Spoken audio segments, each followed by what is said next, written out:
Myra Granolin. Hello po, welcome po. At looking forward na makita pa po namin kayo sa mga susunod na Friday. Ayan.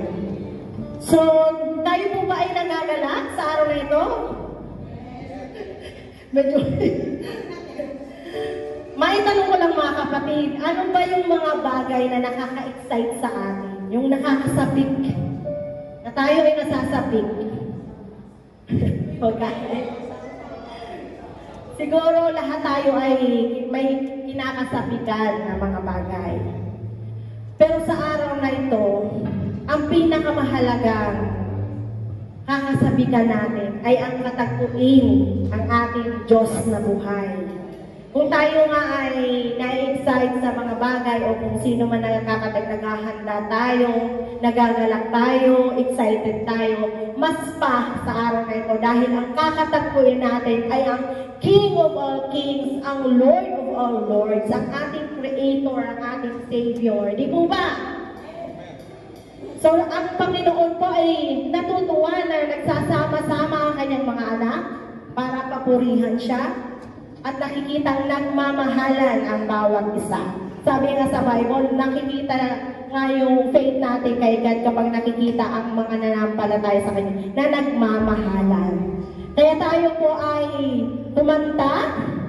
tumayo kumanta at magbatian sa bawat isa, magkamayan.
Hallelujah. Tayo pong lahat, magpuri sa ating Panginoon.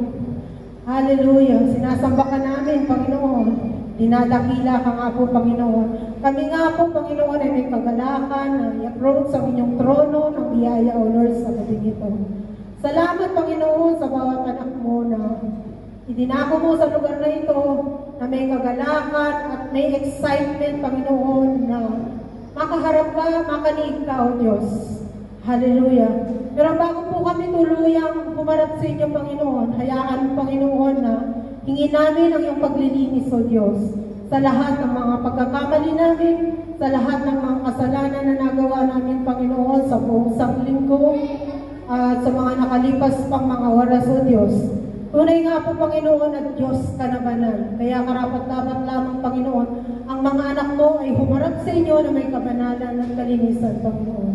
Lord, salamat po sa inyong kapatawaran. Salamat po sa inyong paglilinis. Kami ngayon ay malayang-malaya, Panginoon, sa inyong presensya na ikilos sa inyong harapan, Panginoon. Hallelujah.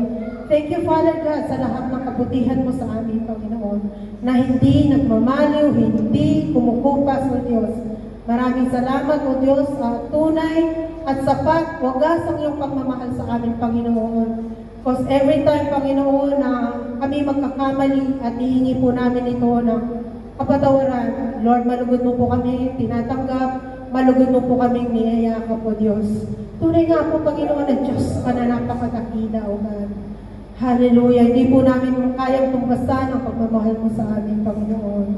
Hallelujah, hallelujah. Lord, sa gabing ito, Panginoon, dinudulog po namin, Panginoon, ang lahat ng bahagi ng aming gawain sa gabing ito. Umpisa pa lamang, Panginoon, sa opening song, opening prayer, lahat po ng mga anak mo, lahat ng part ng aming service, O Lord God, aming itinitiwala, tinataas sa inyo, Panginoon. Pangunahan mo po, Panginoon, ang bawat anak mo na tatayo sa likuran ng pulpito. O God, sa aming worship leader, Panginoon, ikaw nga po, Panginoon, ang siyang aming marinig.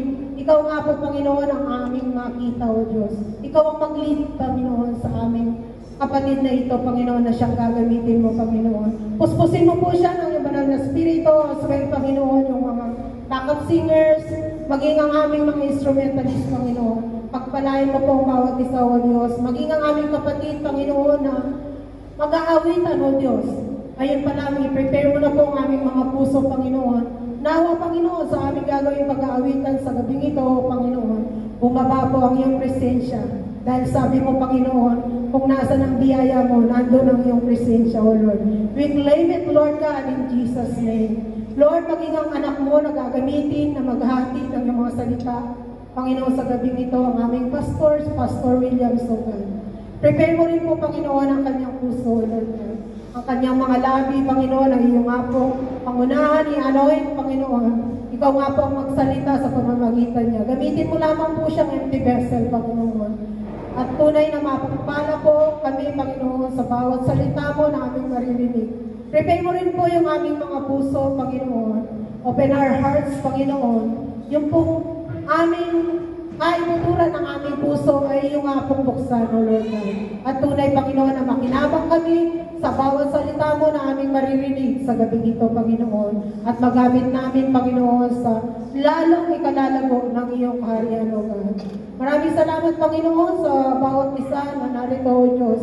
At tunay na katagpuin mo po ang bawat isa sa amin from the start and until the end, Panginoon. Ikaw lamang, Panginoon, ang siyang aming inaasahan na aming makakasama at maglilid sa lahat ng bahagi ng aming gawain, Panginoon.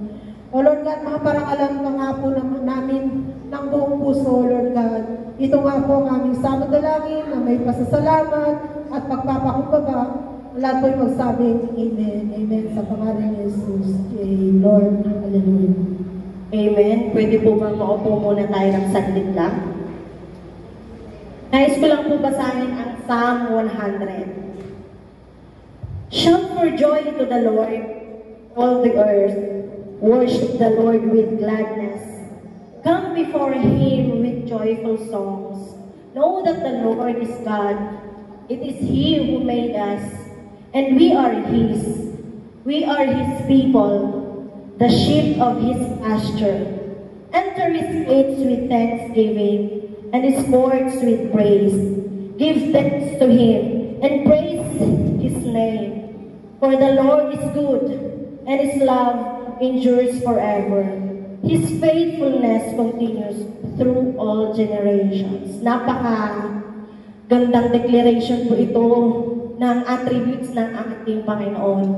Nakikilala natin ang ating Diyos bilang isang Diyos na buhay, Diyos na tapat, Diyos na makapangyarihan sa lahat, Diyos na may gawa ng langit at lupa, Diyos na ating tagapagligtas, merciful, holy, just, loving God.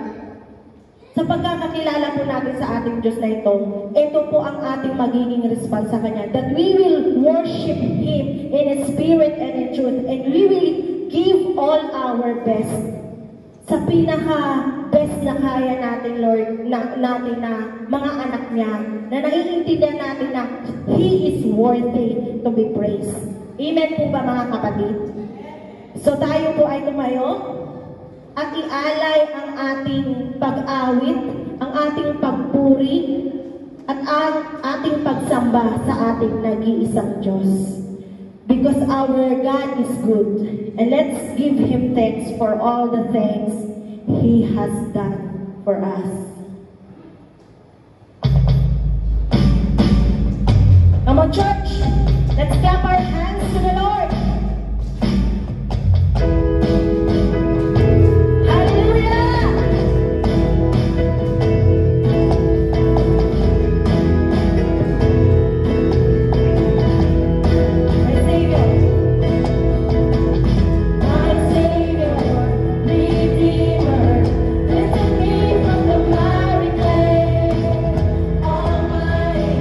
Forever, I will never be the same.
You're all that we need, oh God.